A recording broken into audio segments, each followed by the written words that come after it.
काल नाही सर आम्ही यांना प्रत्येक वेळेस भेटलोय, त्यांच्याकडून कोणतंच रिस्पॉन्स नाही सर. यांना आम्ही मला जात विचारली, यांनी आम्हाला काय विचारलं, जात नाही सर. नाही सर, इथं टेंडरिंग प्रक्रियेमध्ये ही पोरं सांगून राहिले उघड भ्रष्टाचार होते. जर ज्ञानदीपवाल्या संस्थेला टेंडर जात असं, आम्ही तोच मुद्दा तुमच्या समोर मांडला का पुण्याच्या संस्थेला देत असं तर देऊन टाका, आम्हाला काय नाही बोलावतं इथं. ठीक आहे, ते पोरं एवढे बसून राहिले का तो पोरगा फॉरेन मध्ये शिकते सांगते म्हणते.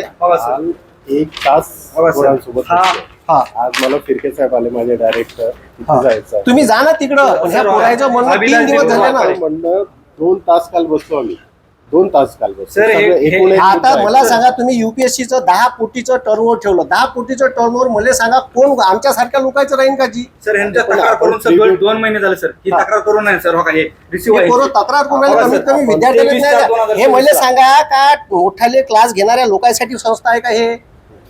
मला सांगा. एवढं नाही आहे ना, हे विद्यार्थ्यासाठी संस्था काढली ना. आपण प्रीबिड मीटिंग त्याच्यासाठी घेत असतो सर. ऍक्शन किती? मग आता प्रीबिड मीटिंग घेतली तुम्ही, तुम्हाला एवढं समजायला नाही पाहिजे. मी मागच्या वेळेस सुद्धा सांगितलं सर, मी इथं येऊन रिक्वेस्ट केली तरी ते टेंडर तसंच झालं. आता जर टेंडर तसं झालं, आपण पहिल्यांदा भेटतो. नाही तुम्ही पहिल्यांदा भेटले, पण महाज्योती जर असेच कोणतेही अधिकारी येऊन इथं मॅनेज होत असन आणि त्याला पैसे भेटत असन वरतून, तो एक कोणता चंदन सिंग नावाचा माणूस आहे म्हणते, तो पैसे आणून देते म्हणजे गोळा करून देते म्हणजे. 25 ते 30% ठरलंय सर त्यांचं, 25 ते 30. आणि सर यांना गेलो पोलिसांचे सर धमकीवरून.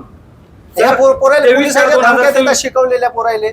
23/4/2026 ला तक्रार केली सर. ह्याच्यावर तुम्ही 7 दिवसात नोटीस काढणं गरजेचं आहे काल. सर 1 मिनिट, लोकसेवा हक्क अधिनियम 2015 नुसार बरं का सर, 7 दिवसात तुम्हाला काहीतरी नोटीस काढायला पाहिजे होती सर. 23/4/2026 ला तक्रार आहे सर. सगळं डिटेल बोलून झालं.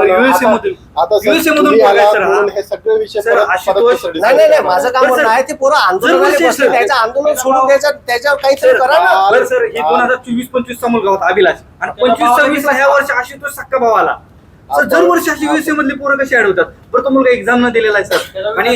आणि सर त्यात ज्ञानदीपचा पेपर जशान तसा आला होता माहिती का महाज्योतीला, जशाने तसा पेपर आला होता.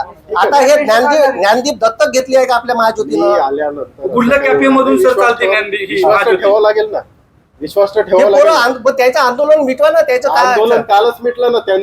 त्यांना 2 तास काय दिलं म्हणजे सर, कारवाईची नोटीस आम्ही कारवाई करत आहोत. आम्ही म्हणलं सर तुम्ही 10, 15, 20 दिवस द्या, आम्हाला सांगा की 20 दिवसात करतो, 30 दिवसात करतो, असं काहीच नाही सर. त्याच्यावर कारवाई करा सर, तुम्ही ऍक्शन घ्या त्याच्यावर. त्याला त्याची बाजू मांडायची वेळ द्या, त्याच्यावर कारवाई करा, सुनावणी घ्या ना. बोलू ना, ह्या पोरायला लेटर द्या ना, आम्ही सुनावणी एवढ्या दिवसात घेत आहे. सर ते मोगम देतात, फक्त कारवाई करतो. कधी करणार? अनेक वेळा आता सर तुम्हाला सांगतो, माझ्याकडे टाटीचं टेंडर होतं, मी त्या अशोक उईकेच्या पोरीच्या प्रचाराला गेलो. त्याची काय आरती ओळणार आहे का? ऑपोजिशन लीडर असल्यावर मी प्रवक्ता असताना त्यानं मायावर कारवाई केली सर, आणि खोट्या तक्रारी दिल्या, सर्रास खोट्या दिल्या. एकही तक्रार त्याची एकही लिगल नाही आहे, तरी माझी संस्था रद्द संबंधित नाही. तरी हे आता मला काय म्हणायचं आहे, माझ्यासारख्या लोकांवर जेन्युअन लोक जे क्लास घेते त्याच्यावर कारवाई करतो. तुम्ही ज्ञानदीप सारख्या टाकला, ह्यांनी मला ब्लॉक केलं व्हॉट्सअपला. हा माझा फोन वैयक्तिक फोन आहे सर. एक व्हिडिओ आहे त्यात काय अरे सर, तुम्ही सार्वजनिक आहे ना, फोन तरी वैयक्तिक आहे का? तुम्ही सार्वजनिक ठिकाणच्या संस्थेत बसले सर. असं नाही, जे आहे ते आहे.